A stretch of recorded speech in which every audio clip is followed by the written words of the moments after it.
Hai, jumpa lagi dengan saya Dini dari Dini Demua, dan kali ini aku akan bagikan tutorial untuk catok ala-ala Korea yang lagi hits dan beken akhir-akhir ini.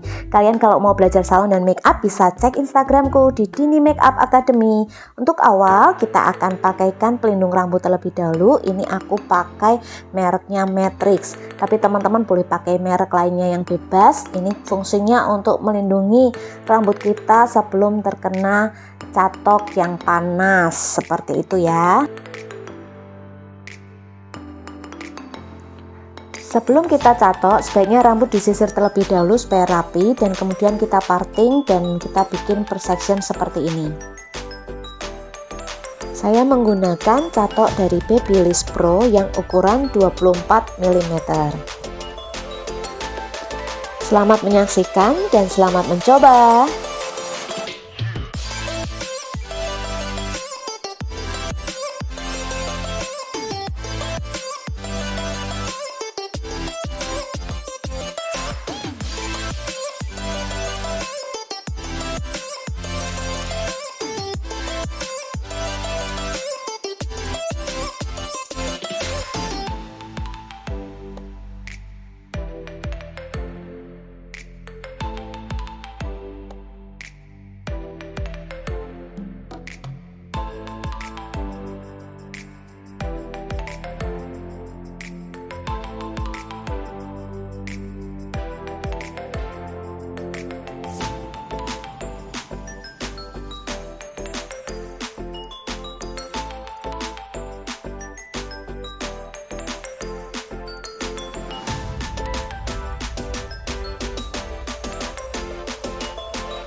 Setelah semua catok selesai, jangan lupa kita sisir-sisir menggunakan jari tangan kita supaya tidak menggerombol dan supaya kelihatan lebih natural.